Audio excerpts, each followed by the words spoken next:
So we are in a 5-minute break called by the moderator.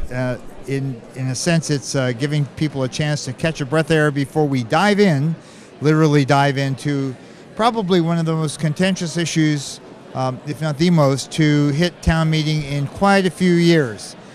This has been simmering behind the scenes, largely between residents, a group of residents in town and town officials.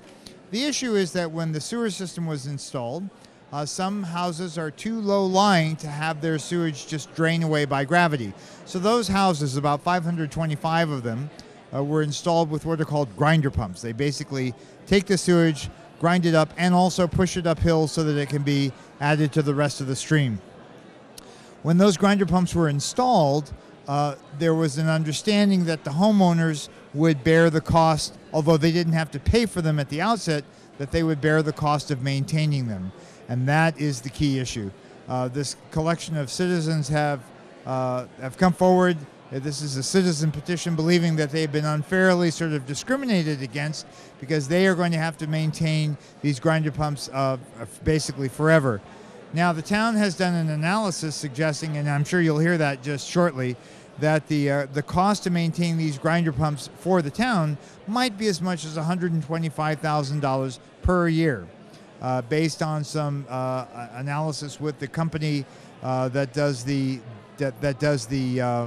servicing on them. That is part of the issue. There are not many companies that can handle the repairs on this, and there's a concern on the part of the citizens who've brought this forward that if there were to be a problem with flooding or overflow or whatever, that it might take a very long time to get their grinder pump serviced. The company mentioned in their report that the mean time, the average time between service calls is about 8 to 10 years. Now, some of these grinder pumps have been in for at least that long, since the beginning of the sewer project, which we began way back when, back in the 1980s. So you can probably expect that you're going to hear some stories of problems that have occurred with these grinder pumps. As I say, this has been a contentious issue up until this point, basically between these citizens and both the town manager, DPW, and the Board of Selectmen. Just recently, the Board of Selectmen voted not to issue a policy on this on their own, which they were empowered to do, but instead to kick it to town meeting and let town meeting basically give them marching orders on this. When I came here tonight, I was shocked at how many people had arrived and had ringed the senior center with making parking very difficult. I don't know if you've seen some of the people standing in the back. They're very, very deep. I can recall some debates over collective bargaining agreements quite some time ago that were equally as contentious as this. I think we're in for a long debate. It's going to maybe get a little messy, but it's important for these people to get some finality to this situation. As one of the early speakers said, he's been waiting to have this article brought before town meeting for 14 years. So please stay tuned. Just to recap some of the other articles on this fairly small warrant, with only 18 articles on it, it should go pretty quickly. We're certainly expecting it to be concluded by next Thursday, which will be the second session. There are the usual just as a bit of background, the town has a sort of unwritten rule that during the spring town meeting, which was last April, the primary focus is on the annual budget and the capital expenditures that need to be made. And that the fall town meeting is where we bring zoning amendments in particular and other sorts of incidental amendments that come up year by year. So that's what we're having. We have 4 zoning bylaws that will be coming up, probably not until Thursday night now. And I invite you to stay tuned and listen to an educational and entertaining debate about sewer grinder pumps.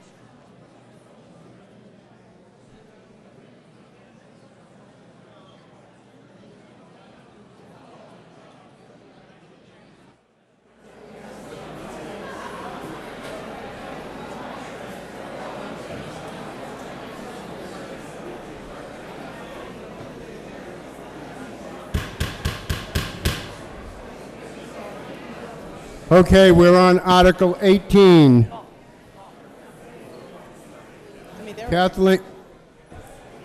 Kathleen A. Tuberty of Precinct 1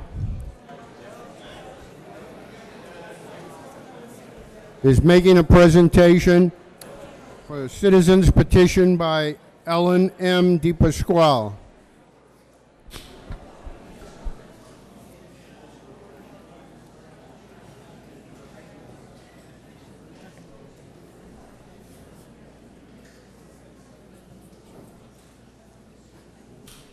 Meeting will come to order. Go ahead. Okay. Hi, everyone. Ellen DePasquale asked me to bring this forward as a town meeting representative. You're going to hear from an organization that's been gathered to focus on the grinder pumps. So the first piece is to introduce the warrant article that's been submitted by the group.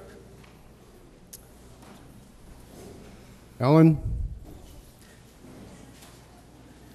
So Ellen's going to come on up, and she'll do her spiel. Point of order, Mr. Moderator. Don't we have to see the warrant article first? Point of order, Mr. Moderator. Do we have a quorum? Get your clickers. Oh, I didn't bring my clickers. Quorum call.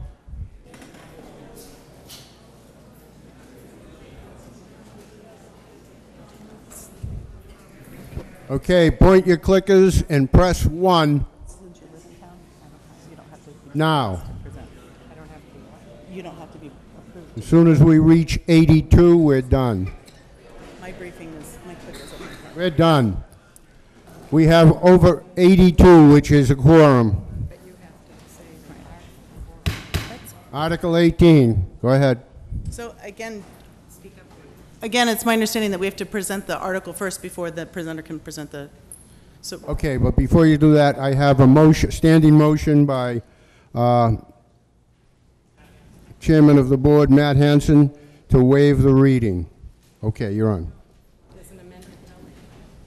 So could you put up the reading anyway, please, the amendment anyway? And the reason I need to bring this up is, well, okay, is because I actually need to amend it. After legal advice, they needed to update the warrant article.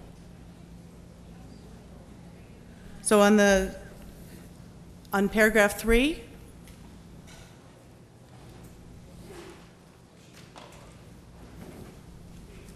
line 2, I move that the town of Chelmsford vote to amend this chapter 132.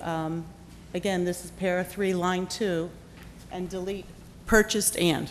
Two-word removal because the town is not going to purchase the grinder pumps. That is not the intent of this group at all, to bring forward, to ask you to purchase the grinder pumps. So again, it's to delete the 2 words purchase and. Where is that? Oh, purchased, okay. Yep. We have an amendment to Article 18 to remove shall be purchased.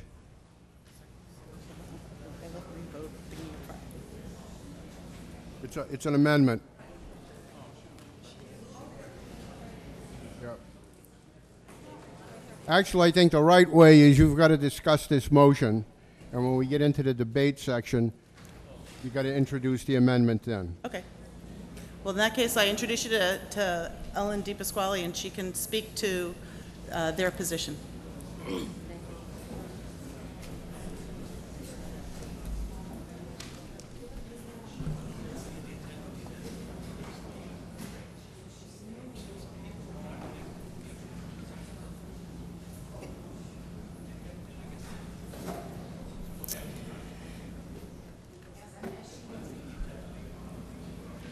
Thank you. I'm Ellen DePasquale, 9 Mansfield Drive, Chelmsford, Mass., President of the Sewer Fairness Alliance. And I'd like to speak to you tonight as a member of the Sewer Fairness Alliance representing 15-plus households in the town of Chelmsford. The history of the sewer system, and I will speak very quickly through these slides. In 1998, after the first 3 phases of the sewer project were completed, and there was about 68% of the town already sewered. There were approximately 34 pumping stations and 80 grinder pumps in the ground at that point in time.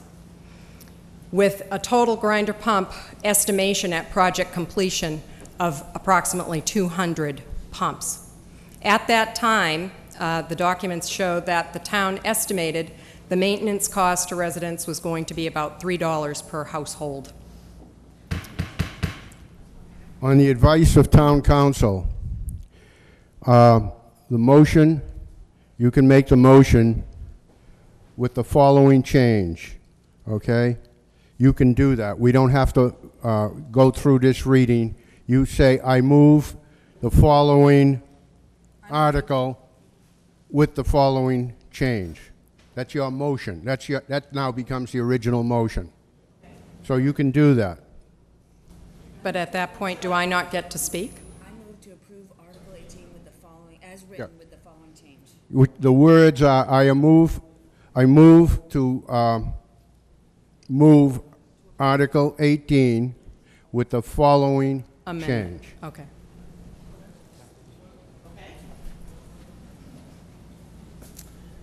So then I move To approve to approve the article with the following 18. changes. Article 18 with the following changes. with the following change that you wanted to strike out. To remove the two words purchased and. Okay. Now that's pending.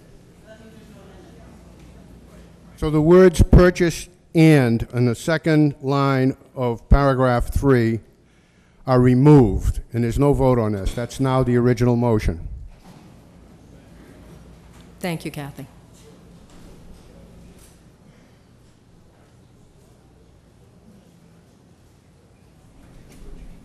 There we are. Thank you very much. Thank you. So the original maintenance price at that point in time, with 68% of the town sewered, was $3 per household.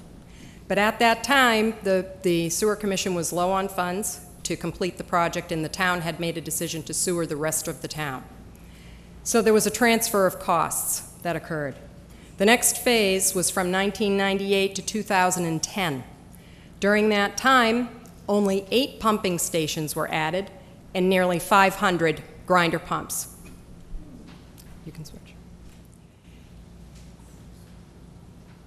This is just a graphic to show you how many pumping stations were put in place in the first phases, 1 through 3, in comparison to the grinder pumps, and those dots equal 10 grinder pumps.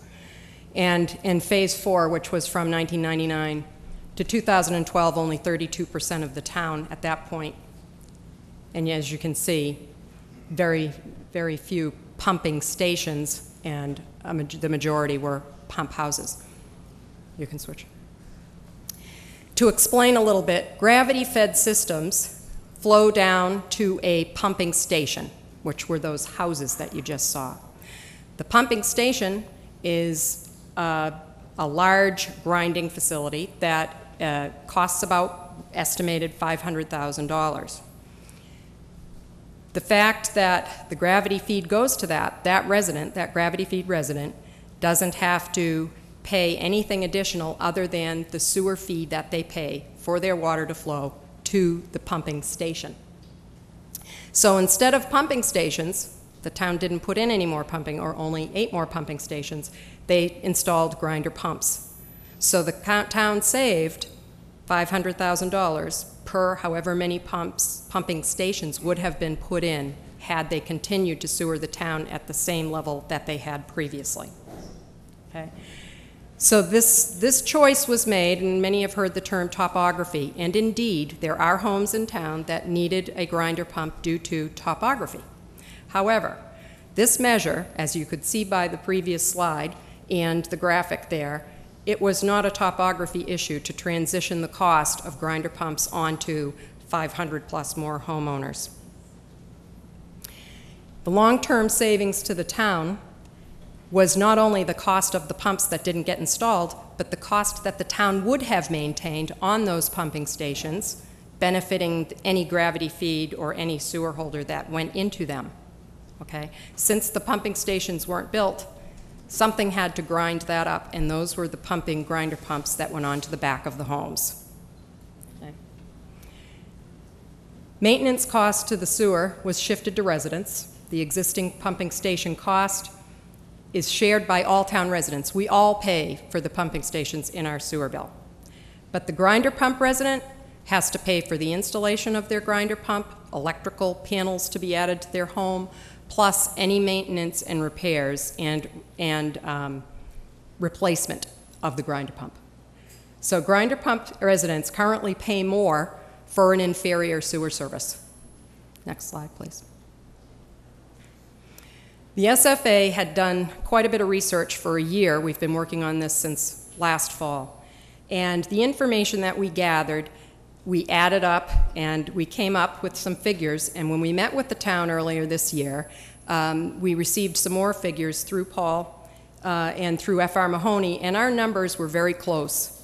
And when Paul actually worked through the numbers, we determined that about $10 per household per year would provide for the ongoing burden in repair and replacement and maintenance of those pumps. In addition to the fact that we have a sewer enterprise fund that exists for the infrastructure of the current sewer system that is in place, and I would assume that as a resident with equipment servicing the sewer, I would be part of that. And just as a note, incrementally, if 200 homes or 200 grinder pumps equated back in 1998 to $3 a household, it's understandable that over 500 could be $10 per household. Some facts. Many people have some differing opinions on this and have received varying information I'd like to clarify. No one willingly signed up to receive a grinder pump. No one happily agreed to sign up for a grinder pump. There was not an offer. It was not a choice, but an ultimatum.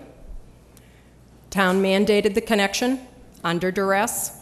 Residents were told to hook up within a specified time frame, or else you would receive a lien against your property, you would pay the full price of the pump, and if you still did not do so, you would be taken to court by the town.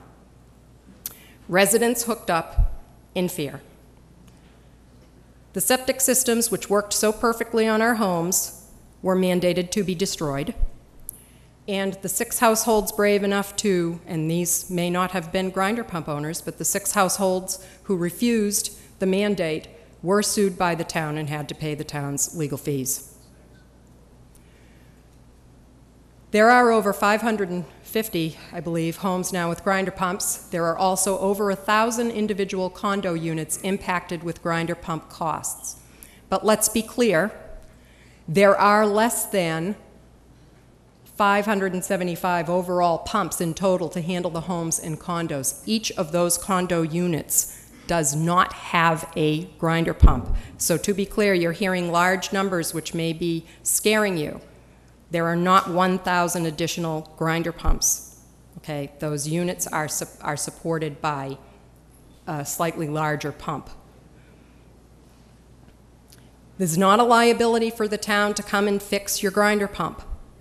As a person coming to someone's home, it's no different than the gas meter man or the water meter or a plumber or an electrician. You are an invitee, and you are allowed onto the land to fix the product. Thank you. The betterment fees, and I'll just go over this quickly, started in town at roughly $1,200 at the beginning of the sewer project and ended at $6,500. That was significantly more than the rate of inflation.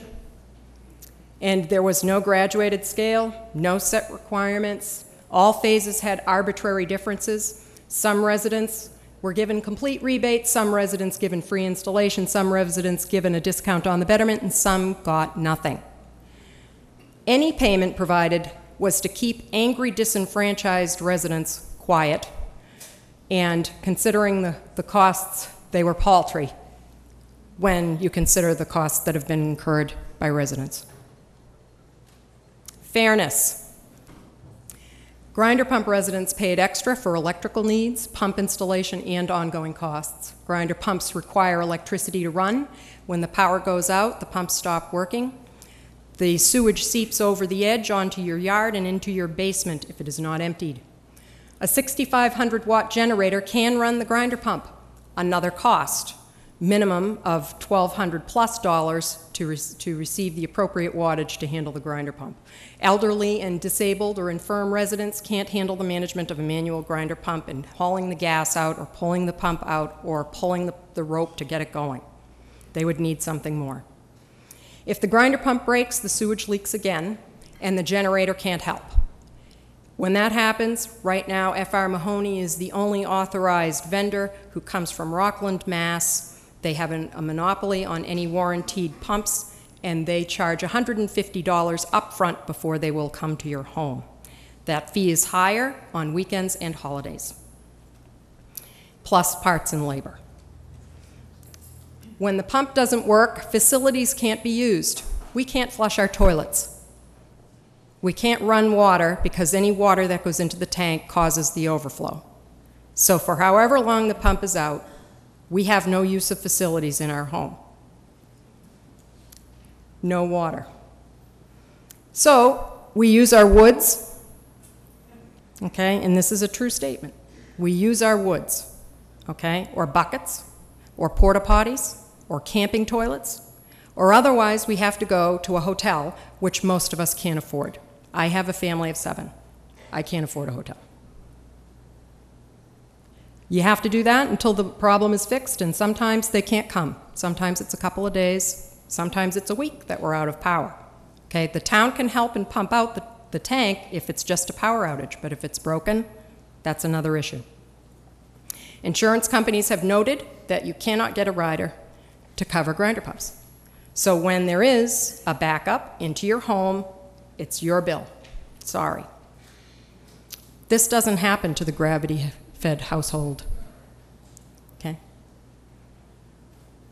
One other thing I want to state, that I understand that if I were building an addition onto my home, or if I were having work done in building a home, I would not have an occupancy permit if I did not have working facilities in my house. Yet, it's okay for me to have to live in my home with a family or with elderly or with children and not be able to use my facilities or have any working facilities. That's okay. Ever since the 1800s, sewers were used to solve public health issues like cholera, and the public has worked as a group to try to improve public health. It makes no sense that the town saw a financially efficient way to finish a project, not seeing that it created a health hazard, by forcing residents to destroy their septic systems, which could have been utilized as a backup to the grinder pump, and now says the health hazard it has created is the individual's responsibility or problem. Thank you. The takings clause is about loss spreading. The Supreme Court has stated that it was created to bar the government from forcing some people alone to bear the public burdens, which in all fairness and justice should be borne by the public as a whole. The grinder pump residents were forced to assume the expense of completing the sewering of the town. The town has saved millions of dollars, and residents with grinder pumps have borne the cost. Town sewer is a town service that should be borne equally by all residents. Grinder pump residents should be treated no differently than gravity-fed residents and should pay not $1 less nor $1 more to receive the same service. We are 1,500 plus households that have a vote in this community, and although we have been referred to as a minority, we are not.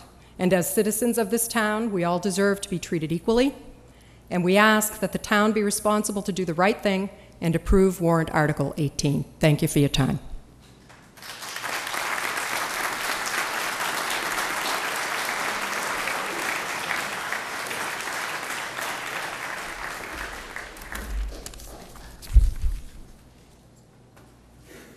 Thank you, Mr. Moderator.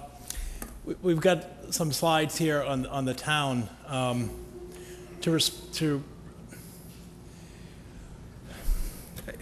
a couple thoughts here. In fact, we've got our Public Works Director, Gary Persichetti, here this evening. Mike Bonaccis, our Sewer Division Operator, and we're here to answer any questions and help you make an informed decision.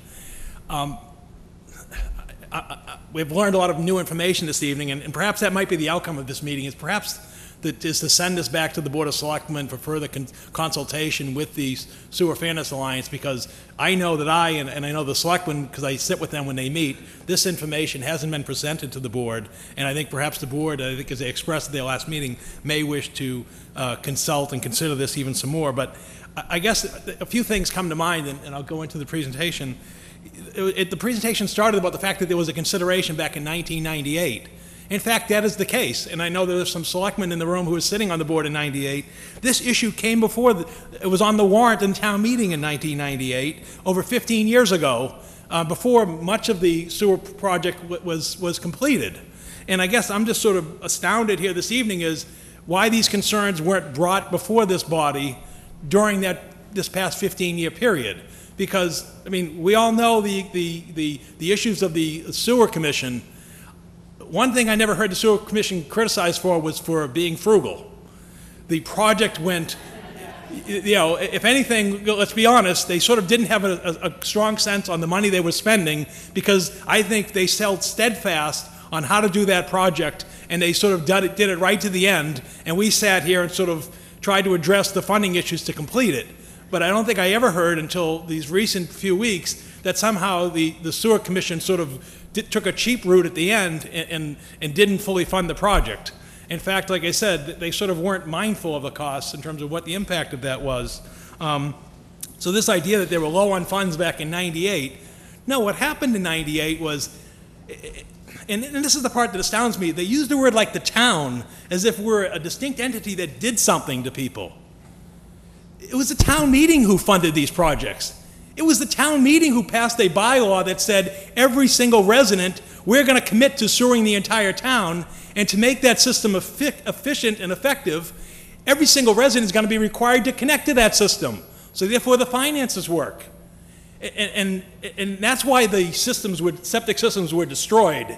It wasn't a spiteful act of the town or a callous act of the town.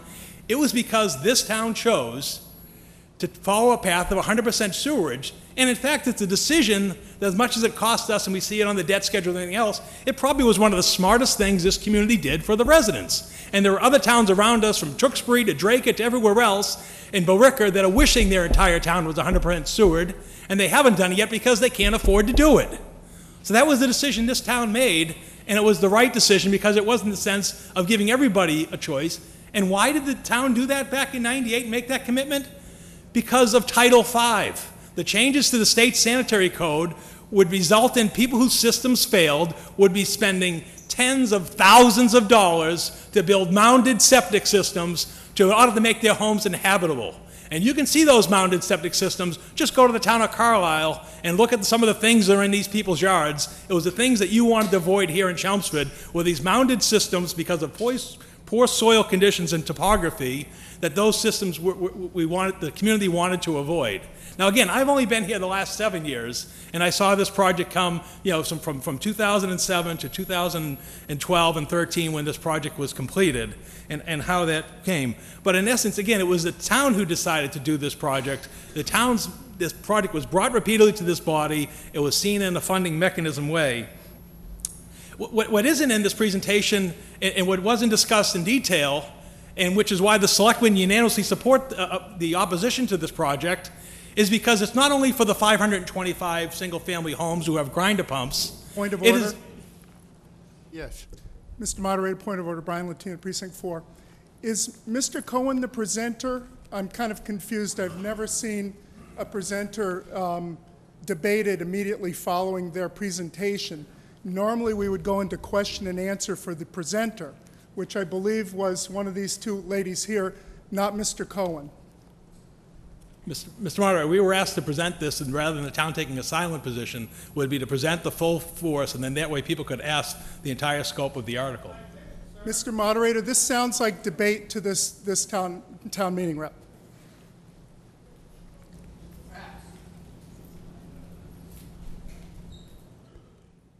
During the question and answer period, you'll have the ability to ask either or both questions. So this is part of the citizens petition presentation. Mr. Cohen sounds kind of negative compared to the presentation that I heard at the beginning. Yeah, a little bit.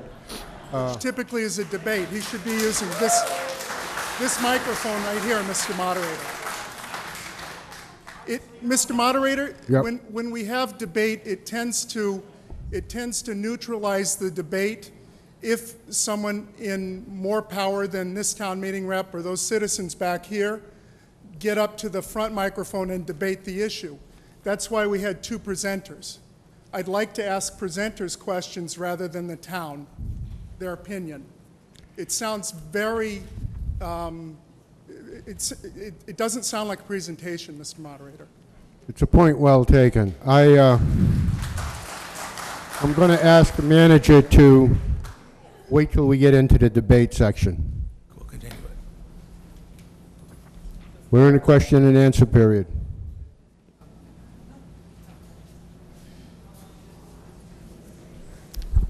If I may, I can actually address some of the questions. No, wait until- Now, Okay. answer That's the debate. questions coming from the floor. Okay. Cheryl Perkins, Precinct 5. I don't know if you're able to answer, but maybe someone from the town. My recollection is that the phasing for the sewer project was in terms of the greatest need, so that the areas of town with the greatest need for sewer systems because their septic systems were failing were the neighborhoods that got done first, and that the sections of town, such as my section, which was only done in the past 2 or 3 years, were done last because our need was the least, and that our septic systems were pretty healthy. So can someone confirm that? In general, is that how the phasing was done? Mr. Moderator, the person who can best answer this question is Richard Day, who was a sewer commissioner at that time. Richard, I'll ask Richard to come up to the microphone. Richard certainly, with his over a generation of service to the town, has a full extensive knowledge of the history of the route of the sewer project.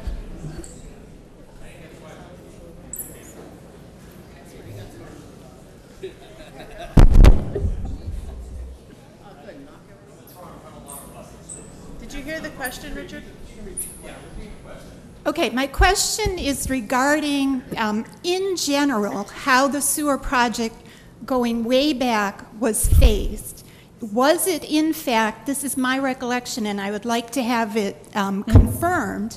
My recollection is that, in general, those neighborhoods and areas of town, such as North Chelmsford, such as Old Stage, that had the biggest problem with healthy septic systems were the first neighborhoods in the phasing of the sewer project, and that neighborhoods like my neighborhood in South Chelmsford, Precinct 5, were only very recently sewered because, in fact, our septic systems are pretty healthy and the need wasn't that great.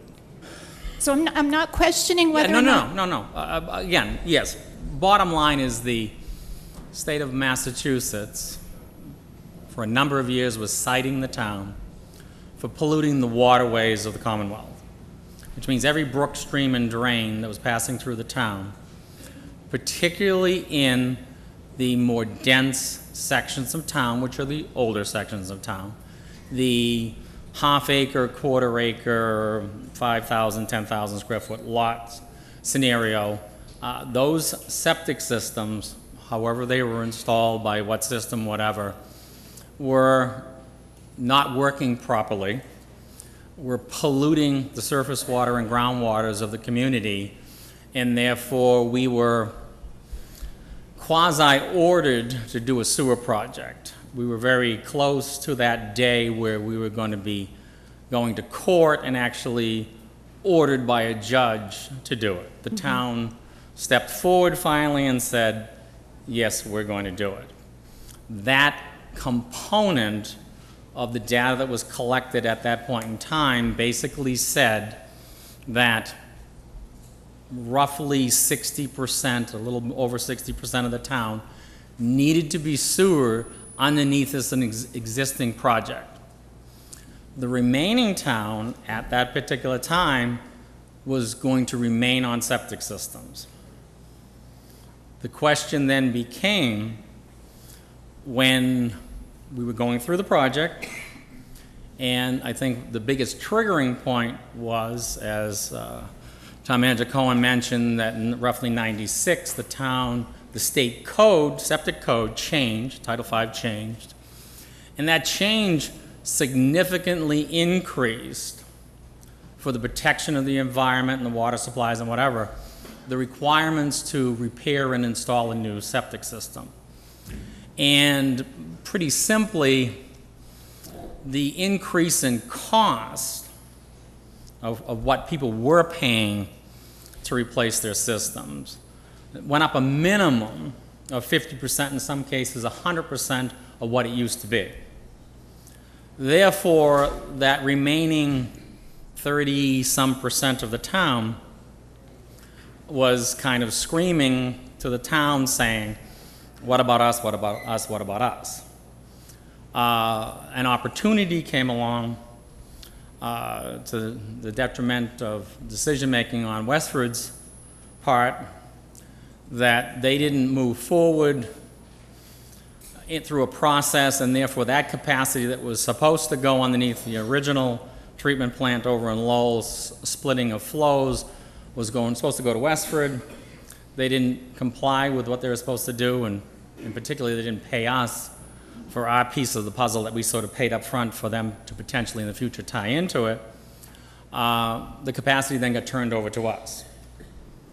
Pretty quickly, when the word got out that there was actually capacity to approach those other sections of town, it was looked at, it was brought at some point in time to this meeting, but also, as far as I know, it went to a ballot vote in 203, or I'm trying to remember what the timeline was, around 203, 204, somewhere in that range there, to go forward with sewering the rest of the town.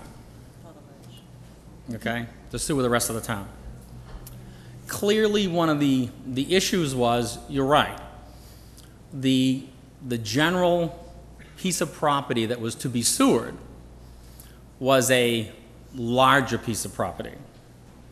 And there was assumption underneath the Title V code that you really needed to have at least an acre of land to make a long history of a septic system possible. Not a guarantee, but possible, that if you did things right, there was a good potential that septic could be a resolution for that piece of property.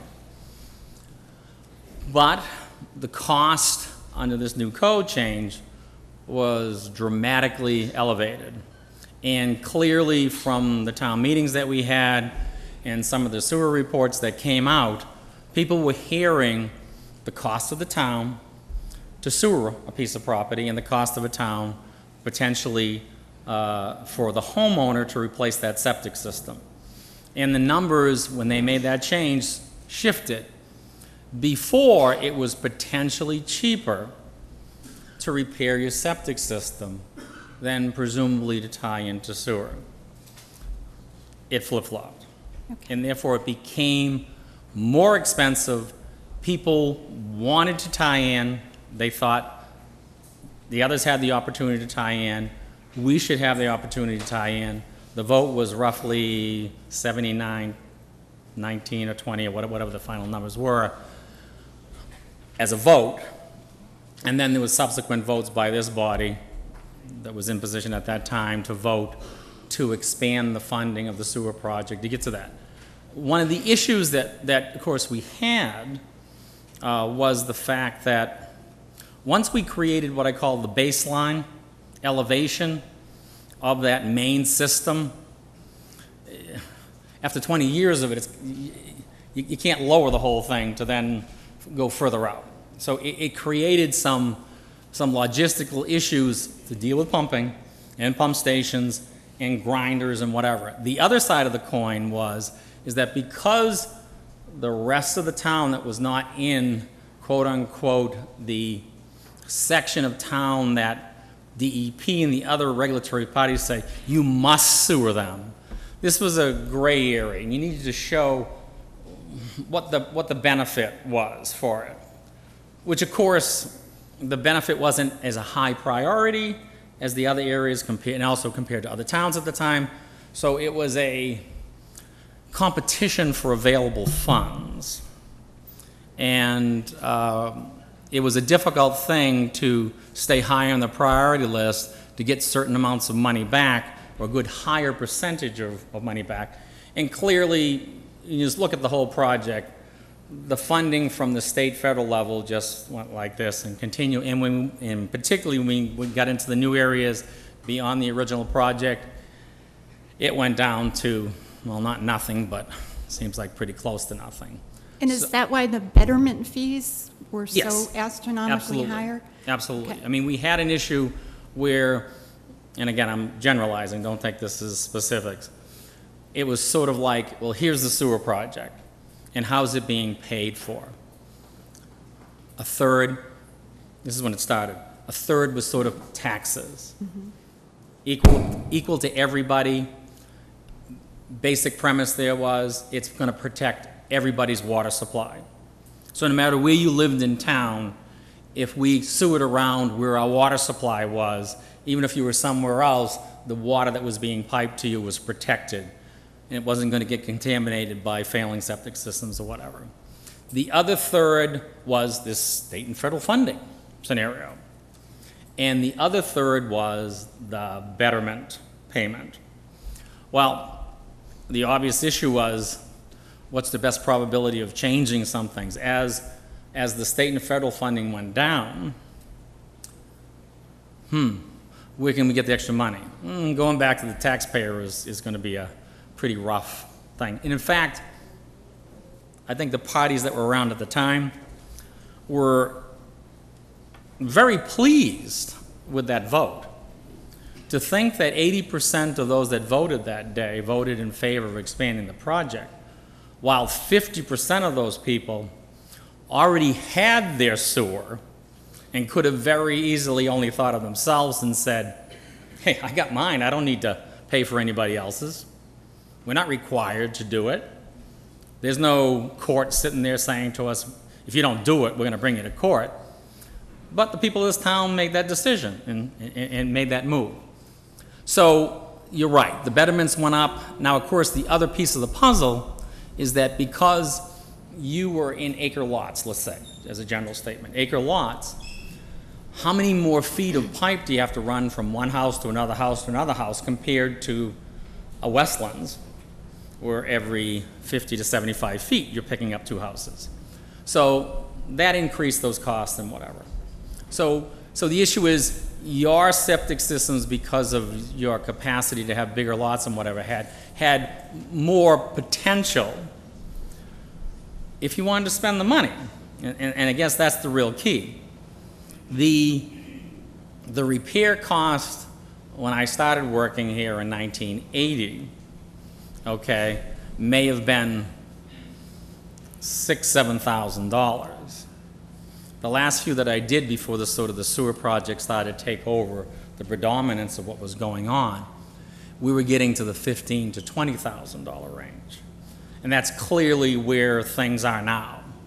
So this $20,000 average is all based on, are you on a home that's got great natural soil conditions and water table conditions, or are you in one of those borderline passable pieces of property that have not too great of property, not too great of water table issues, and also your perk rate is very slow, so your system's very, very large. And Town Manager Cohen mentioned the fact that if you look around at a lot of the surrounding towns that are still doing septic systems, you see these big mounded things sticking in yards with pipes sticking out of them, whatever. That seems to be under the new code, the new very expensive option for that.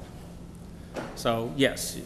Okay. I have one more question, and thank you for all that information. Is there anyone that can explain to me why that balance tips so greatly from pumping stations and grinder pumps when it was the areas that had the greatest need that got done first? That's what I'm trying to understand. Well, I mean, again, when you had the initial project, you set a baseline of elevation depth of where that system was going to tie into, and then you then decided to spread out from that low connection point, that very expensive low connection point that you started with. Okay, how far can I go out in every direction from basically the low line as I spread out through the community? And of course, you also see in the maps where are most of those areas that we're talking about, the furthest away from the low line. Now, I know there's a few exceptions to that issue, but the issue is, as a general statement, they were the furthest away, and the farther you go, the higher the pipe keeps coming. You go further, the pipe is higher in the ground, higher in the ground, higher in the ground, so you get to the edges of the town, and you can't really keep your collection pipes in the ground. Therefore, it's an issue of pumps. And then the other issue is that because you're larger and more spread out, the concentration of that area to collect together to a pump, in a congested area of the town, there may be 200 or 300 homes congested to this thing to then pay for a pump station.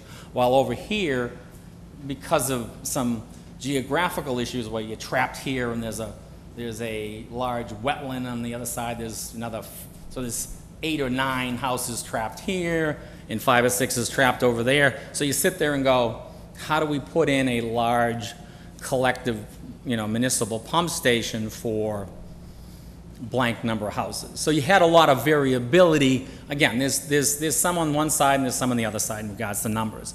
But as I said, that was the difficulty that you had as we were spreading out to the far extension of the project, of where we were, some of the fixed places that we were at, and therefore where do you go from there?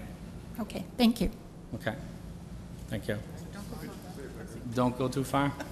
Sue Carter, Precinct 5. I have a question for either Richard or other former sewer commission members. I'm a civil engineer, and I know when I look at designing a gravity sewer, there's a certain threshold of efficiency for individual ejector pumps versus a municipal pump station. And when I say efficiency, it may be because of the volume of flows and cycling of pumps as well as for cost. I remember asking Chelmsford for some guidance in the past, and I don't remember. What was your threshold number for where it was better to go with individual ejector pumps versus a pump station? Just to give everybody here a little bit of a landmark to understand. Well, again, I'm not Weston and Sampson, who was the design engineer and whatever. It seemed to be that there was a perception of, and again, was there this magic number, okay, of 5 houses, 10 houses, 15 houses, 20 houses? I mean, clearly if you had 100 houses, you clearly fell into this scenario, that was around the town that, like you said, the flows, the capacity of the pumps, and the frequency of the cycling and the cost. I mean, a large lift station may cost you $100,000 plus, okay? Plus all the other amenities about the force main and other kinds of things. So clearly there was that balance. I can't tell you, after those discussions of, basically we're talking about, 96 and whatever. I vaguely remember something like 20 or 25. Yeah. That was the threshold. So if you were on a little cul-de-sac with 5 houses on it, it was much more efficient to go with individual pumps versus a pump station. Right. But I don't know what you had the other side of that coin in regards to, and again, I understand the issue, well, the cost and not the cost and whatever. One of the things that we always tried to do was, we'll do something if we can get some additional funding from other sources to do it. Part of the problem is that, good, bad, or indifferent at the time, the state was basically saying to us and others, it wasn't just us in the state that was installing sewer, we're not paying you, we're not going to subsidize this contract with any kind of funding based on that you want to do gravity sewer to this small little cluster of whatever. So it was like, it's all on you. As I said, good, bad, or indifferent, decisions made, not made, but the fact was they weren't going to pay. They didn't see, the state, the approving authorities and the funding authorities did not see the practicality of spending their money to subsidize a community to do these kinds of things. And you look around and see that in other communities like Chelmsford and where they were installing grinder pumps. Good, bad, or indifferent, they were installing grinder pumps. Okay, thank you. Jim Como, Precinct 4. 2 questions, Richard.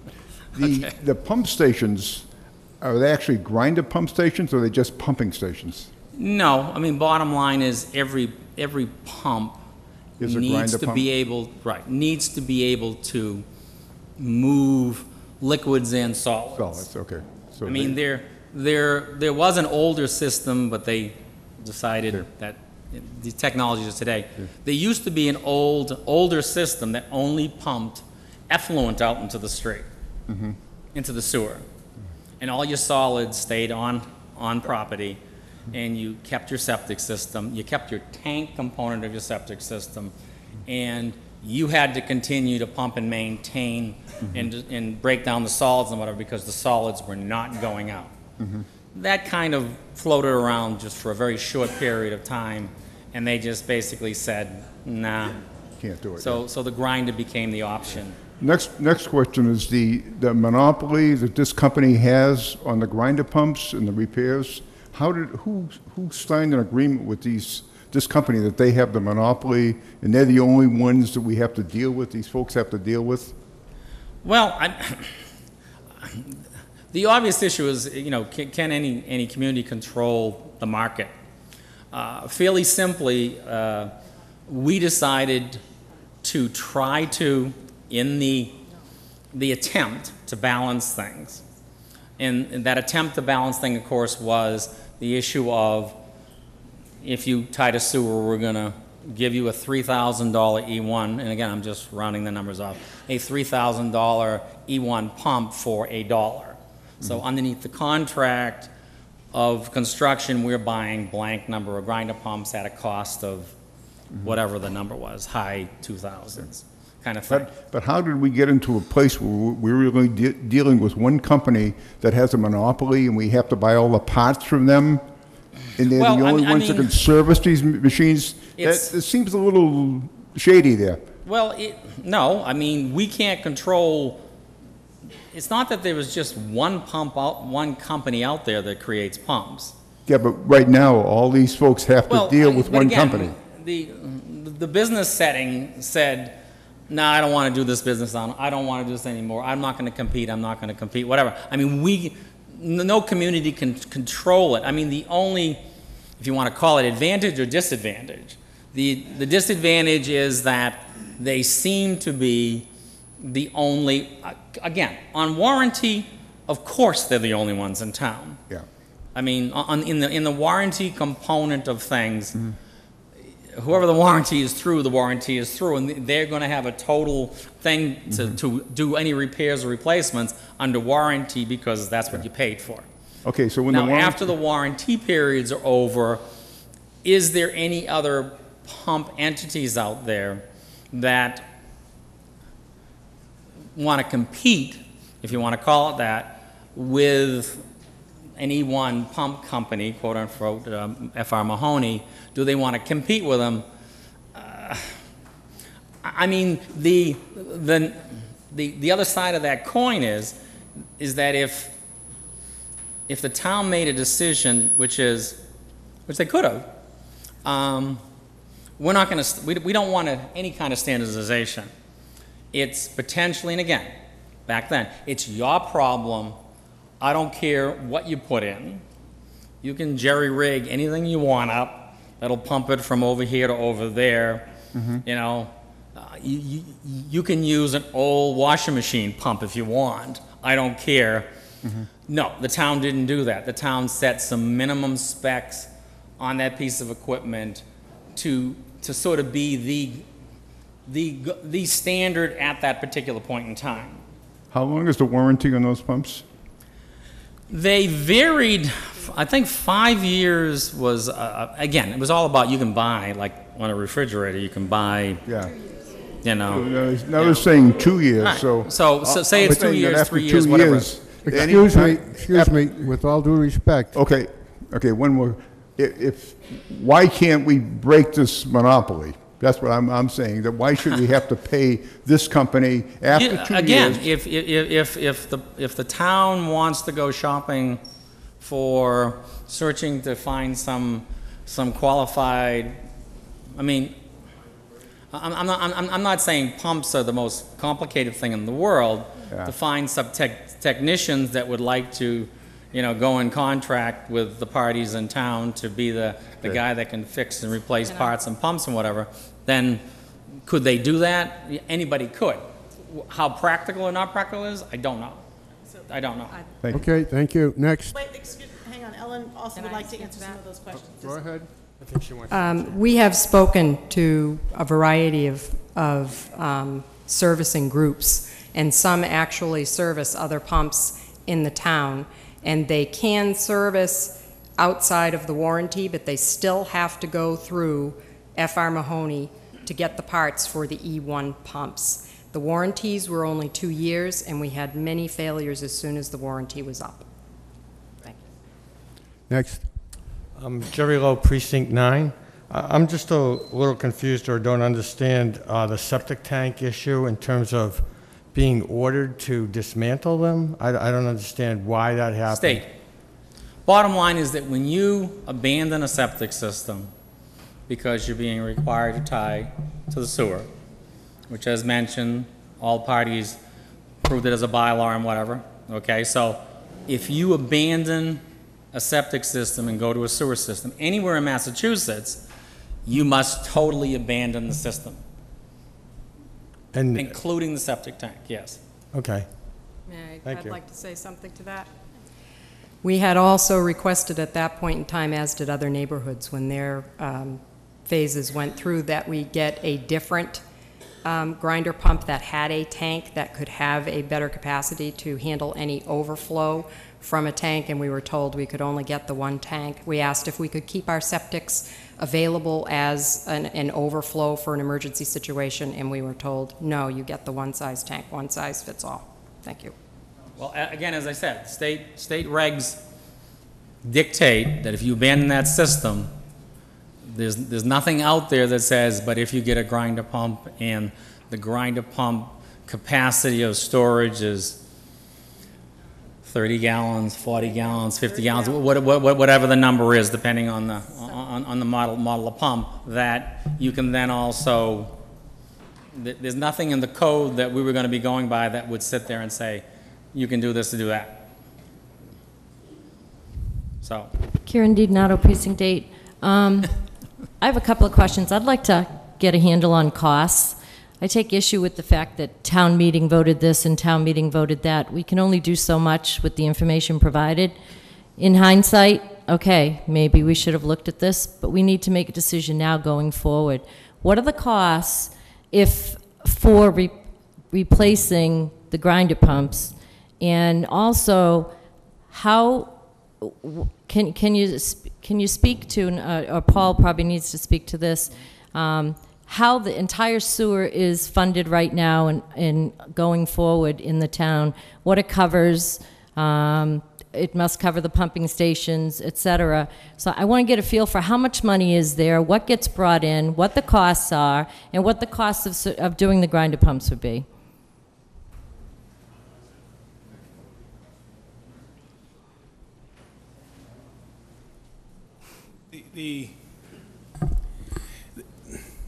As we mentioned earlier in the other articles, the sewer operations are a self-contained accounting entity. So basically, the only money that goes into the support the sewer operations comes from sewer user fees for the operations. And so that basically is your sewer rates, and you get billed, every 6 months and so forth. The question then becomes, how do we pay, for the replacement of the pumps? Well, basically what we understand, and I don't think there's any disagreement about, the expected life of a grinder pump is between 15 and 20 years. Okay, let me So what would happen at that point is it has to be serviced on average every 8 years, and then basically probably at the end of the 15th, 20th year, you've got to put a new core in. And that's how the system's going to go. And at that period of time, you're probably going to spend $2,500 or $3,000 to replace that core unit. So that's basically how, in terms of operations. What I think isn't being addressed in what's in this bylaw and hasn't been discussed, we've all talked about the 525 or 525 sewer grinder pumps. This article, if adopted, would also include all the condominium and apartment complexes and all the pumps that are associated with that, because that would cover all residential units. We don't have a handle on what those costs are going to be, and therefore when we talk about numbers of costs, how it affects the sewer operations, we don't have that number. But my question is, right now, with all of our sewer fees, we obviously have a pot of money, and that is to maintain what? That's to maintain the sewer mains that run through the town to pump the sewerage all the way to the Greater Lowell wastewater treatment plant on Duck Island on 110 at the Lowell-Drake line. So basically what we do is we have pump systems that basically take all the sewage, because we don't have a treatment plant, we convey the sewage from Chelmsford through Lowell to the treatment plant. So that's what all the pump stations for, and pumping stations are to push that sewage out of town. So we have one fund that's kind of like an operating fund, Yes. and then there's a stabilization fund? Right, but basically, just like at the end of your operations, the end of your cash operations, you're going to either take in more sewer revenue than you budgeted, and or you're going to spend less money in the budget than you had. What's left over is the free cash. So yes, you're going to have a balance at the end of the year. And then the question becomes, what does the town do with that cash? Well, we have to maintain the sewer system. So there are some parts of the sewer system in town that are over 2 decades old, and where was it, Mill Road and Progress Ave, that we have to make improvements on because it's time. And as was noted earlier, when the initial system was installed, there were parts of that system that weren't designed to handle the full capacity of the town's sewerage. So I guess that's where the money goes. I guess my question is, if we have a stabilization fund that we are putting money away for long-term improvements, wouldn't that also include long-term improvements for replacement of grinder pumps, which is part of the sewer system? Well, but that's, is that a question or a statement? Karen, is that a question? Right. The town's current responsibility is we own the street. It's the residents' responsibility to get their sewage from the street, and whether you have a gravity-fed or a grinder pump system, you're responsible to get the sewage from your home to the street. And then the town basically owns the sewage in the public right-of-way and pushes it out of town. So that's what our budget is for. We do not have the ability to expend public monies to go off of the public way to maintain those systems. Now, if there's a bylaw change, then that would have to be addressed. Hi, Steve Flynn, Precinct 3. Dennis, you mentioned the Commonwealth had no help. They do have a help. It's called septic credit. What that does, say if your betterment fee was $6,000 and it would cost you $4,000 to put it up, you get 40% back from the state off your taxes. $1,500 the first year, $1,500 the second year, and $1,000 the third year. I brought this up at town meeting so many times now. The folks who just put it in, if they're not aware of it, you go mass.gov, put the word septic credit, and the program's right there. Do you have a question in that? Okay. The question is that he mentioned there was no help, and there is help for a person who put the septic credit in. I mean, put the septic in. Okay, you got to save answers like that for the debate section. Oh, I'm sorry for that, but I just wanted to bring it up. There was help in the state. Thank you. Next. Nick DeSilvio, Precinct 5. I have 2 quick questions. First one, geared towards engineering. First question is the E1 pump from the gurus sitting around the table there. Is the E1 pump a middle-of-the-road pump, cheapo pump, top-grade pump? Can you just help on that one?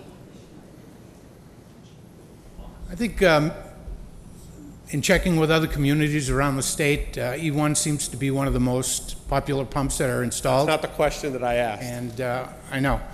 In looking at it, I would say there are more expensive pumps out there, significantly more expensive. So the MTBF calculation for those pumps is what? It's Pretty much the same. 25 years? It's about the same when you take the cost of the pump and the lifespan of the pump and you do an average life cost per year. It's really close. So the mean to failure for the more expensive ones is the same? Well, you're talking about sewage pumps, number one, so the mean time between failure can vary greatly because you're not pumping a clear fluid. You know, so it all depends on what you put into your system. For the people that really take care of it and don't, say a family of 3 or 4 is compared to a family of 7, the family of 7 pump is going to wear faster because it has a lot more use. So the mean time between failure is a combination of how long the pump operates with what type of material is being disposed of it. And in talking to other communities, there's a significant amount of, I'm going to call it misuse of material going down there that shouldn't be put in there. And all the pump manufacturers have a list of things like tampons, dental floss, diapers, et cetera. The list is fairly long of what you should not put in the system.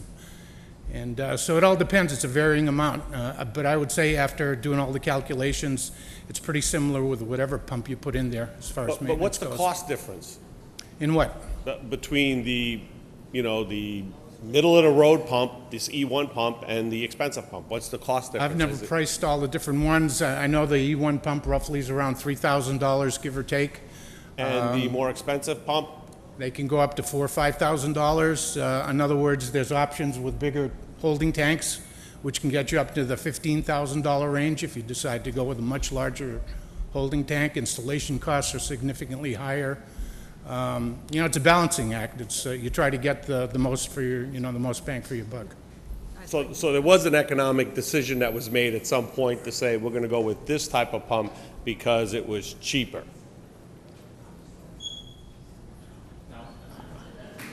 How can that be? I have one more question for Mr. Day.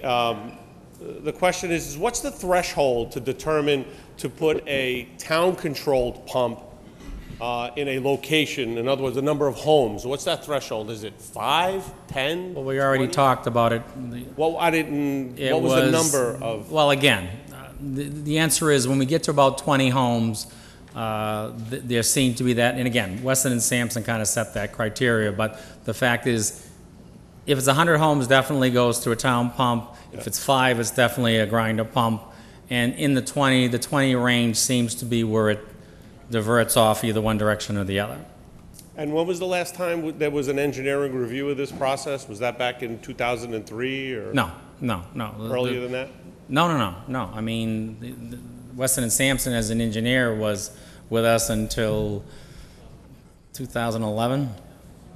But the design, the original design was for this area. Well, I mean, you know, obviously, you know, if during the period of time, and it's a long project, where grinders and other pumps were going in, if there was something showing up that was showing some oddball amenity of problems or this, that, and whatever, then the engineers could clearly come to us and say it's time to change away from whatever product you're potentially using. I'd like to address. Okay, thank you. I'd like to address his Go question ahead. briefly. I just want to notate that there were 23 homes in our phase alone, and we are situated at Robin Hill, which is the highest point in town. So you would think that would be downward flow. And we did ask for different sized pumps for different sized homes, and we're told no, and we pump uphill to the top of the Robin Hill, and then it goes from there. So that, and we were not given an option. Thank you. Mark Morency, Precinct 5. Question for the presenter. In your research for the SFA, in your research, did you find that the grinder pumps negatively affect the market value of your home? That's a very fine area to walk on, although we have spoken with realtors who have said that there is a loss of property value as buyers would prefer to not buy a home with a grinder pump, and that the figure we've been given by several realtors is a minimum of $10,000 lost off. Okay, and of the 525 single-family residents with grinder pumps, has it been researched how many of those people have purchased a home with an existing grinder pump? Some of the people did purchase, some of those homes have turned over. Do you know how many or what percent? I can't speak to that because we've been for the past year trying to find who all of the owners are, and the town has not been able to keep the record. When somebody transfers it, they don't have the same person's name attached to the address because they've moved. So we don't have every name of every single grinder pump owner in town. Paul, are there are there connect dates for each pump and who connected? And isn't there a way to verify if the current deed holder is the person who originally connected? We have the lists that the town had, but it does not cover, it doesn't provide us with every single person's name and address. So go ahead, Mike. Just to answer that, I think it's a logistics thing. There's 11,500 as-bills on file. Records were not kept as to, a separate spreadsheet as to who had a grinder pump and who didn't. So you'd have to physically get a list from Weston and Sampson of what was allocated, confirm that it was, figure the additional units that were not on the original list, plus all the private installations and the developments that were added afterwards. But that information will have to be acquired if we choose to. It'd have to be dug up, yeah. Anyways. Okay. Excuse me, we're going to have to be more efficient because it's really getting late. So 2 questions, please. Your 2 most prioritized questions. And then if you still have more, go to the end of the line. Ken Cieli, Precinct 6. I have 1 question, and it's for the Alliance here. Yep. You described earlier how when this pump goes down, you're inconvenienced, nothing works, you can't use the water, and the whole septic is just essentially stopped. My question is, you also talk about the power outage, and you have to have a generator to keep it going if you so choose. Yes. An elderly woman or elderly couple would have a hard time doing that. If the town were to take this over, what are you looking for the town to do to remedy the issue when electricity is gone for the entire town?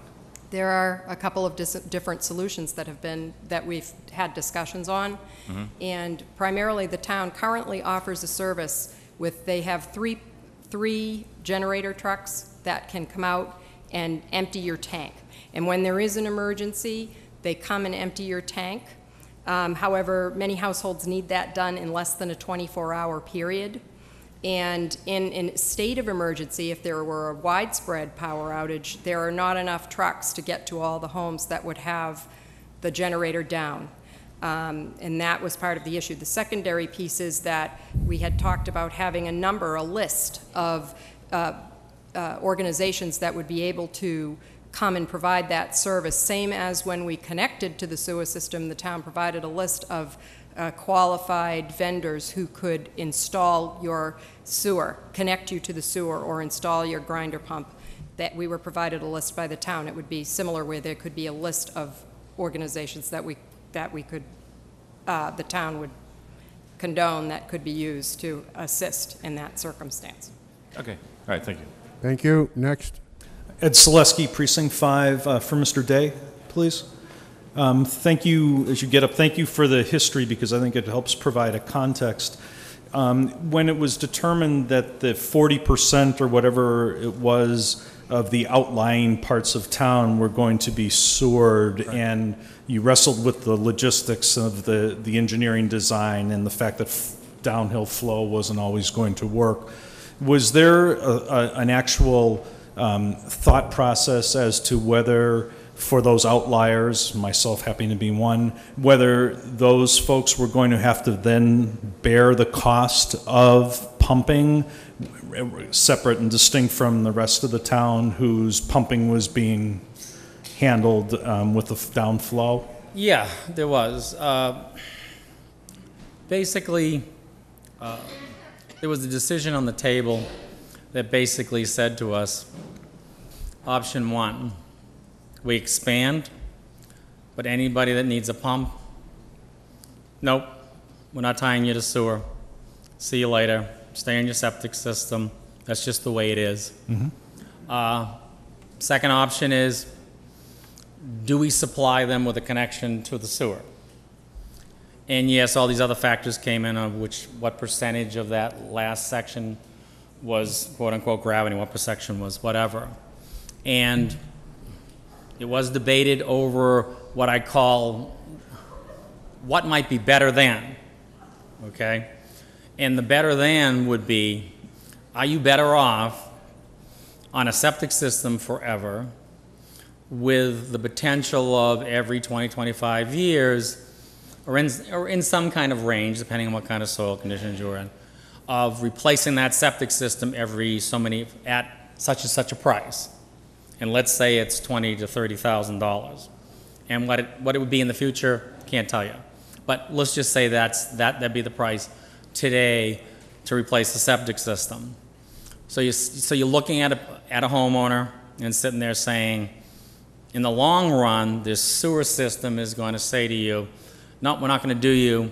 Every 20, 25 years, you can spend $20,000+ every so many years, and that's your longevity.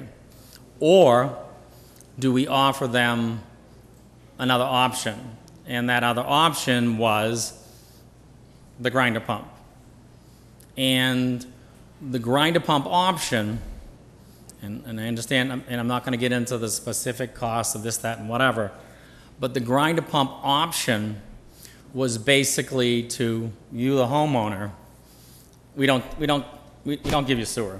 You're on septic system, you're on your own, pay the $20,000+ every so many years, and that's where you're going.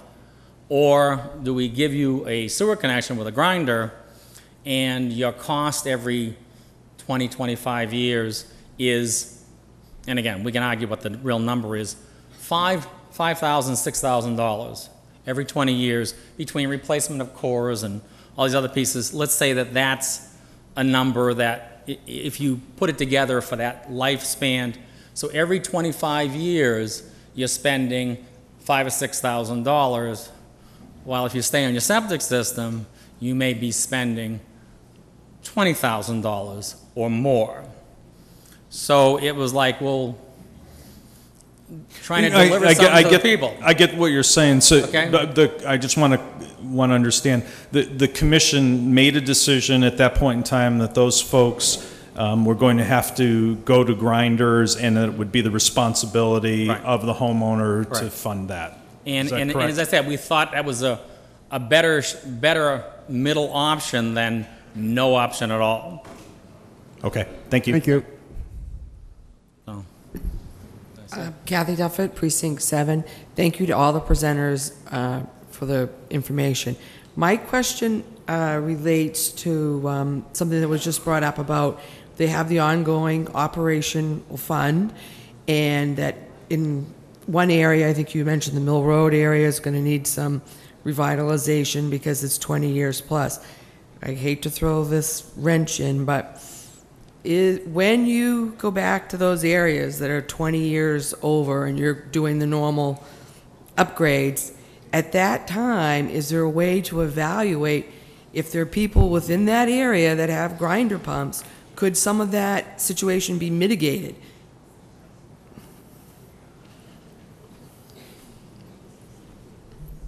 Simple no. There's absolutely no way, once you're on a grinder pump, for like to be a change in the system, so No, while because- these 10 houses no longer need a grinder pump, we can put a station in. It's total impossibility? I think engineering would have to look at that and see if it is a possibility. I don't think so, because that would have been taken into consideration when the system was put in. I mean, we're limited to what's already in the street, in the mains, so we can't lower the whole system. And the upgrades we're talking about are basically because additional capacity is required, number one, from the water district backflush, 40B, I think you've heard it going on Mill Street, and other areas. There's new DEP regulations about cooling tower water that can't go into groundwater anymore. So there's additional capacity that's requiring the pump station upgrades. Okay, I just want to clarify that my basic question was, could it be sometime mitigated in the future that these people could come off? And you're saying in general, no, that's not.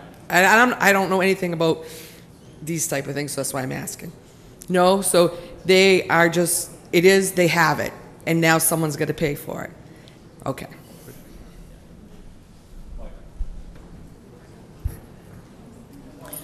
Nancy Arroway, Precinct 1, and I have a question for clarification from Paul Cohen. You made a statement a little bit back that said that the town maintains the sewers to the street connection and is not responsible for any of the runs on private property. Yeah. So if I, as a homeowner that has gravity feed from my house to the street, has a blockage in my sewer runs because trees grew into it or whatever, I have to pay for getting the backhoe in there and digging the whole thing up and replacing those pipes. Yes, if it's on your property, it's your responsibility. So basically, this proposal would have town funding for less than 5% of the properties that are on pumps, while there is no funding for the other 95% that are not on pumps. Yes, but here's the part that unsettles all of us. When that happens, if a person has a grinder pump failure in their home, the grinder pump's in your basement, such as a hot water tank or what have you, then what's going to happen? It's in the home. It's in the home. So it's outside. It's on the home property. Okay? It's outside the outside house. of the town right of way. It's outside the town right away, but outside the house foundation. Exactly. Yeah. So when that call comes in, then there's going to be a call for service. Our town staff is not going to do the repair and maintenance of that grinder pump. So what's going to happen is there's going to be a relationship between the homeowner and the repair company who's going to service this grinder pump. And I guess what's being proposed is they then send the bill to the town to pay. And what makes us unsettled is, how do we know the work that's being done and to verify what was done and has been done, because we're sort of a third-party insurer. Basically, you've got a property owner and the service technician. We don't have the resources to send out a sewer technician to every repair. And so that's what leaves us uneasy, is we're sort of a bill payer without any knowledge of what could have been done, should have been done, or can be done. We're just writing checks. And that's what's unsettling to us. I would like to address that. As a grinder pump owner, I'm also responsible for the pipe from my house to the street. So same as we had to pay for the installation of the pipe to the house, the same as a gravity feed paid, the connection had to be paid for. The circumstance is that we didn't opt for a grinder pump, we didn't ask for a grinder pump. Had I been asked, I would have stayed on my septic system, as the EPA had said you can stay on your septic system until you have a failure, but that wasn't an option, and that was because of the bylaw that the town meeting had passed at some point prior. So there was not an option for people to stay on their septic system, but it was mandated that we get a grinder pump. So I didn't have a choice, and if I were a gravity feed, that job would be done by a town-paid pump station downhill from my house. But I don't have that option, so the pump station is attached to my house, and the town has said that I must maintain it. Whereas a gravity-fed home is paid for by the town through the main waterway that was just explained earlier. So for 95% of the town right now, you have no bill. And for the other, it's actually more than that, but less than that. The rest of the sewer holders are second-class sewer citizens because they have to pay for something for less of a service that somebody else gets for free. And the whole purpose is that we should be equal. Thank you. Next. Henry Parley, Precinct 7. I'm an electrician that works on these things, so I kind of have some idea about them. And I really am not against helping people out to have them fail premature or fairly early. My question is, what happens when the dope rule comes in? When somebody takes, and have you seen the commercial where they bag of dog food in, and the nuts, the bolts, everything? As an electrician, I've seen it. You'd be amazed what people get down those toilets. When that pump wedges up and it floods, who's responsible for the house? if this passes?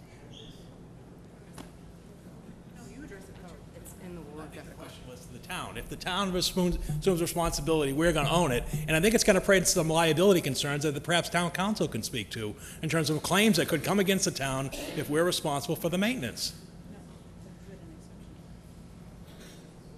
I can address that.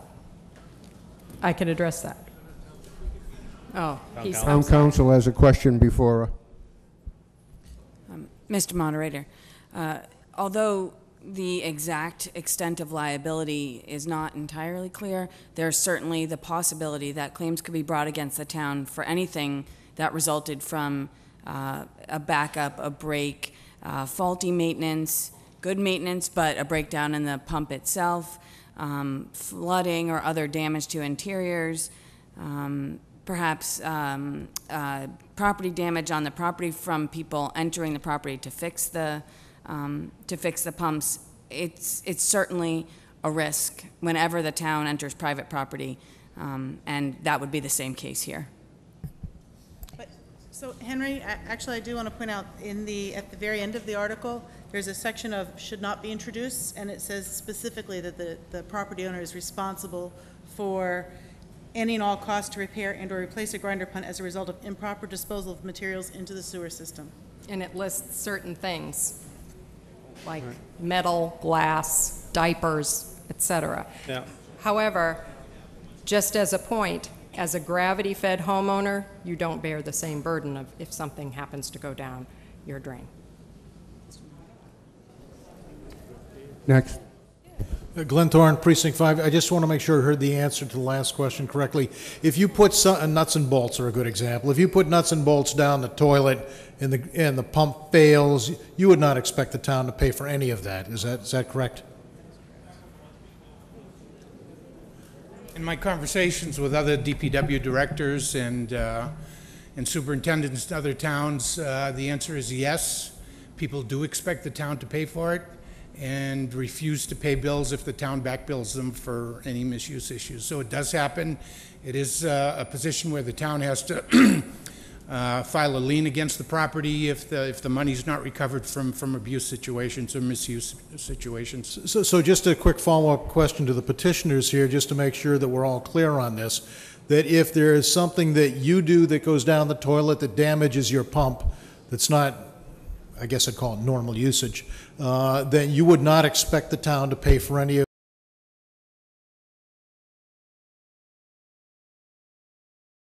earlier this year, and the numbers we had received from our research matched up with the information that had come from F.R. Mahoney based on the repairs that had been done over a series of months and years. So it's cyclical, right? Because not everything breaks at once, and you can't always anticipate what's going to happen. But the estimated cost was roughly, with some buffer, $10 per household per year. So I need the total number.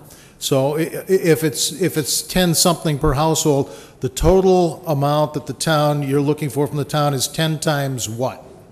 It would be per household, and I can't answer that. You don't know the number of households in the town? Does anybody know the number of, okay. So we're looking at $115,000. Is my math correct? Yeah, I totally disagree with that number. I'm asking the petitioner what they're expecting. That's because if one were to say we would set aside a certain dollar amount per year based on your request to the town, then the dollar amount you're suggesting that somehow from some fund somewhere that the town set aside on a yearly basis would be $115,000. Cap it at that. When that money's expended, it goes someplace else. Okay, so the discussions that were had earlier this year noted that dollar amount as an estimate, and that the town would, the other funding that could back funding any sewer emergencies, et cetera, was the Sewer Enterprise Fund, which is in existence to support the infrastructure of the sewer system. And again, it's an issue of fairness. I'm not talking about on the town property. I'm just talking about on your property.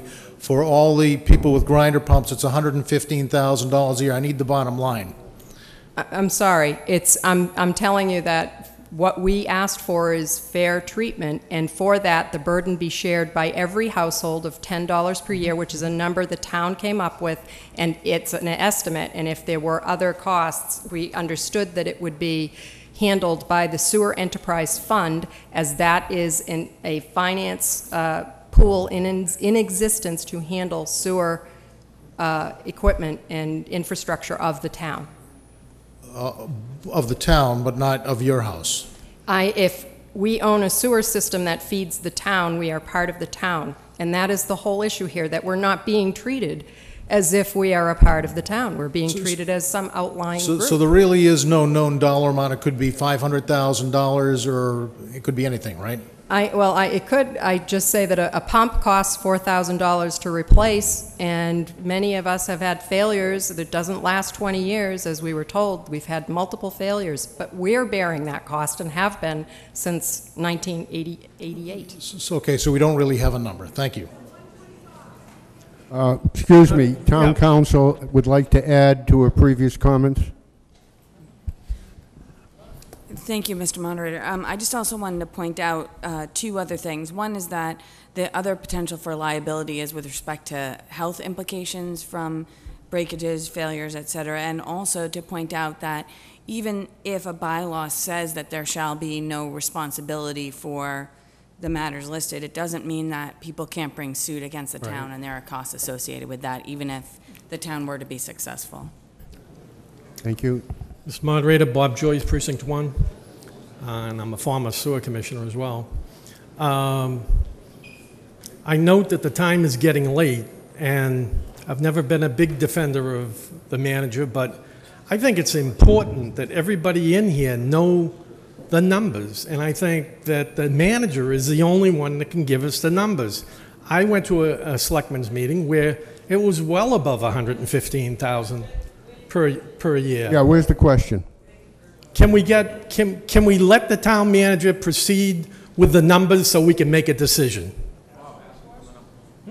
Ask him for the number. And I'd like the number as part of that. The town manager will get involved in a debate section.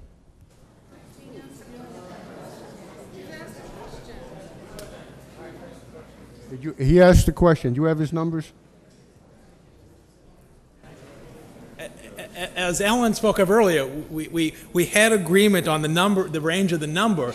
What's not being addressed is this article isn't just for the 525 single-family home grinder pumps. If this article is approved, it also pertains to the condominiums and apartment complexes. We don't have that number, and that's where the number could grow exponentially. So that's the problem. We don't have the ones to deal with those developments. When we developed the analysis, it was only for the single-family homes, and then but their article that's requested is for all the homes, which would go condos, apartment complexes. We have no idea what those types of pumps are and what the maintenance needs and condition of those pumps are. Mr. Moderator, Brian, one more answer to that question is that, just to clarify that, although there are 1,000 condo units impacted, there are not 1,000 grinder pumps attached to that. Just to clarify that it may not be exponential in the number of pumps. Mr. Moderator, Brian Latina, Precinct 4. I have a question regarding, there was a mention of the Mill Road system that was, my understanding, was funded by the Route 129 business entities there. And I've heard it twice now that your intention is to upgrade a system that's almost at capacity. My question is that because you want to put 120 new toilets in on the corner of Mill Road in the form of a 40B project, which would make that sewer system under capacity for people that don't live here versus coming up with $100,000 or $200,000 for these people that do live in our town? Yeah. Currently, we're having an engineering company look at the capacity issues dealing with that pump station. That pump station covers a pretty significant area, including a lot of commercial properties. And like I mentioned before, the water district, the Center Water District, is putting their backflush from their water treatment plant into that station, which was never originally accounted for. So the pump station is at or over capacity right now. So we're looking into the options of what we can do to handle any additional capacity that may come in the near future. And with the work that's being done on that particular corner and along Mill Road, including the water system and replacement of some of the road, painting and cutting of the debris along the road for the first time since I've lived there, my follow-up question is Princeton Properties, who just put in 123 building capacity 40B on that corner, will they be paying the $1 million that I heard that sewer system will require in order to accept those 120 toilets? Just like the building, just like the people on 129, the commercial property that put that sewer in place for their properties. Yeah, that's above my pay grade. Thank you. Well, that's a question for Paul. Yeah. Dave Hadley, Precinct 3.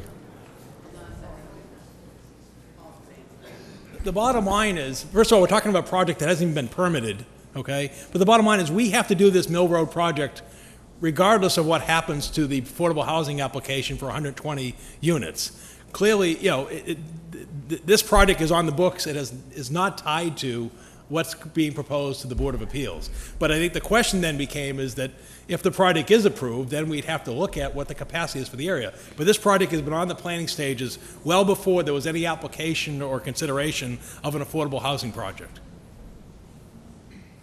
Since I've been standing here, my question changed a little bit, but the apartment buildings and condos we're talking about, is the town responsible for their grinder pumps and systems, or is there a condo association that pays for that, or? They're either condo associations or management companies that are responsible for all those systems. So the town assumes no liability for any of the systems, because I was coming up to address the 525 single-family homes, but now, for some reason, we're adding in the condos and the apartments that have those systems on site, and I really wasn't sure how they would factor into this discussion. So I just would like some clarification on that. Because the article that's being proposed to amend the town bylaws would require us to be responsible for all residential grinder pumps and sewer system connections. And quite frankly, if this is passed, those people will be likely before you at a future town meeting, because that's what happened with the trash collection article. We're one of the few communities that picks up trash from all the apartments and residential complexes because it was a question of fairness. And quite frankly, that was the black hole that the Board of Selectmen in 97 and 98 was troubled by, and the Finance Committee at that time, which led to this issue not being addressed in 97, 98, was because, yes, the article as presented would require us to be responsible for every residential unit, not just the single-family homes. And like I said, we don't know what that number is, and we know that those units are a lot more expensive. There aren't 2,000 of them, but the few that there are expensive, and we're now going to be responsible, and how are we ever going to hold those kind of costs into containment? All right, I'm going to switch gears on that one because... Can I provide a quick Sure. response? The residents in the condo units do bear a cost when their grinder pumps fail. They have to pay the fee. When one of the units broke down, everyone had to pay an additional fee to replace the grinder pump for the building. They are a resident, and our amendment says that all residents should be treated equally. That's collectively through an association, though, so they're condo fees. They had to pay an additional fee from their condo fee when Not the individually, grinder though. pump broke. Pardon me? Not individually. Every homeowner had to pay an additional fee because the grinder pumps broke. Exactly. So it was a grinder pump that served the complex, if you will. Yes. Okay, because Yes. I think that's where I'd like to clarify here that we're not talking about a condo or anything. We're talking about, 525 single-family homes that are being forced to pump uphill because they couldn't be served by gravity. That to me, they could have been served by gravity as part of the issue. Regardless of whether they could have or couldn't have, we're looking for relief or fairness, if you will, Correct. for those single-family homes. When these condos were put in, nobody had a choice about how that was going to be served either. But when Okay. these single-family homes, Please save that for the debate. Let's just make sure we ask questions. okay, my question, I guess, is there a way that we can somehow specify in this article that we give relief to these 525 single-family homes that obviously have paid a lot of fees to actually utilize the town sewer system that everybody else didn't have to pay. It seems to me like, couldn't we come up with a, with a fund that would bring them on an even playing field with everybody else? I'll answer that. All motions that come before the floor are amendable during the debate section. Okay, excellent. And the amendment forms are up here. Beth Logan, Precinct 3. Seeing the late hour and the fact that I'm younger than some people here and I'm falling over, I move that we postpone the remainder of questions in the debate until Thursday night at 7, following the conclusion of the special one, which whenever, sometime after 6:59. Considering that one could go to 11 too, maybe we'll be postponing till Monday. I think it can't, what I do, I think it can't interrupt the speaker. No, right, she didn't interrupt the speaker, she was a speaker. Pardon? They don't. Motion to adjourn. Do I have to add that? They don't want it, they would vote no. But I need to make sure it's a postponement? Okay.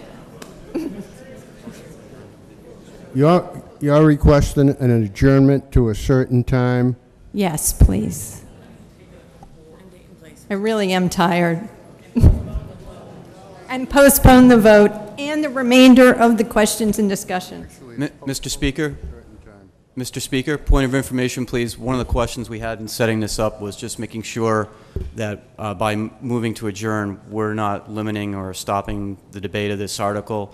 It really is just to carry the meeting to another time and finish debate at that point. There are two mechanisms here. One is to adjourn to a certain time, which is a privileged motion, which she could make, and the other one is not a privileged motion, which is debatable, and that's postponed to a certain time. And Okay, can we make two motions then? Well, I don't have my glasses on. Move to adjourn. Maybe I am old. May I make a privileged motion, Mr. Moderator? On my behalf. Jeremiah Mead, Precinct 6, move to adjourn to reconvene at the conclusion of the special town meeting on Thursday, October 24th. What time? At the conclusion of the special town meeting on October 24th. Okay. Mr. Monner, I just think it's better to adjourn to 7 o'clock here on Thursday night. The meeting would pick up exactly where it left off, and then you don't have to worry about the time issue. Okay, Town Council has tweaked your motion. The motion that we are going to accept, and it's debatable, is to adjourn to 7 o'clock Thursday night, and we pick up where we left off. So, is there any debate on that motion?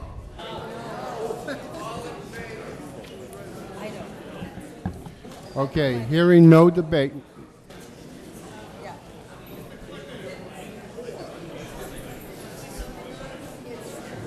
Rich Day, Precinct 3. We took it out of order so that we could do it, and now all of a sudden we're saying we're going to do it, I mean, why didn't we just wait till we got the other business done and then had the whole night to do it? I mean, it just doesn't make a lot of sense to me to be splitting and bouncing and whatever. It is debatable. Don't tell me what it is and what it isn't. So, no, I don't think we should. I think we should, if we bother to take it out of order, I've been a member of this since the beginning, and when we took anything out of order, we took it and we finished it. We didn't then postpone it to another night, too. So, anyone else have any comments during the debate? We're debating whether we should adjourn. Mr. Moderator, are we about to vote on adjourning? Yes. Thank you. Otherwise, I was going to move the question to vote on adjourning. We're in debate. Yes. Okay. We're debating on the adjournment. On the adjournment, I say that we adjourn. We continue on Thursday after the special town meeting, when we're all fresh, and we can sit down and absorb what we've learned tonight and be able to do this justice on Thursday. If you hadn't moved this, we wouldn't have this problem.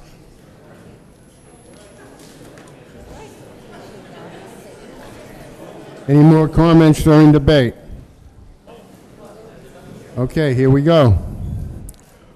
All those in favor of adjourning till Thursday at 7, which will put it after the special town meeting, vote yes. All those that want to continue tonight, vote no.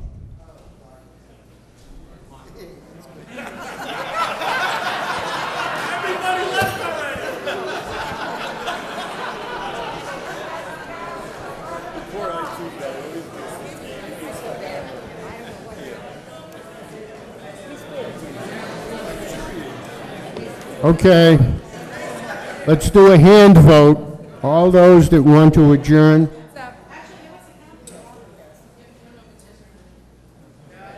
Raise your clickers.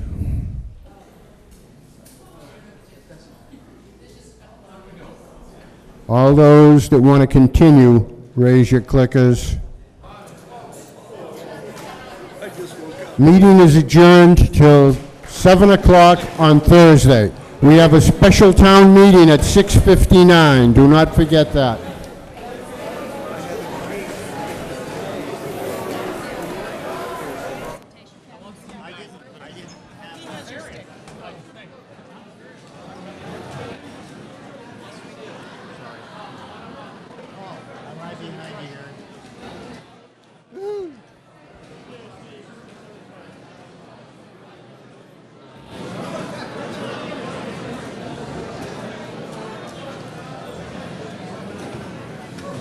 Well, folks, you can't say I didn't warn you that this was going to be a protracted, contentious debate, and I think we've only scratched the surface. What you've heard here for the last 45 minutes or so is merely the questions of the presenter for this proposal, for this amendment to an existing bylaw. And we will take this up on Thursday night, continuing with questions. Then we will get the recommendation of the town boards, and we will also get the presentation from town manager Paul Cohen, who had a set of slides that he wanted to show, showing his side of the coin, but that was considered debate, so it was postponed. As I mentioned quite some time ago, this was originally in the lap of the Board of Selectmen. They deferred to town meeting and are looking to town meeting for guidance. I think we've seen a certain amount of perhaps meeting in the middle. I would not be surprised to see town meeting send this back to the Board of Selectmen to work out. There are a lot of issues having to do with the sort of unfortunate monopoly that the one company has on these grinder pumps. There's the fact that the article is put forward applies to all grinder pumps, not just the ones for single-family residences. It's very messy, and I mean that entirely tongue-in-cheek. So, I want to thank you for joining us tonight. Please come back on Thursday to see the exciting conclusion of this debate and the remaining articles on the town meeting warrant. Until then, I'm Kelly Beatty for the staff and volunteers of Chelmsford Telemedia, thanking you for joining us. See you on Thursday.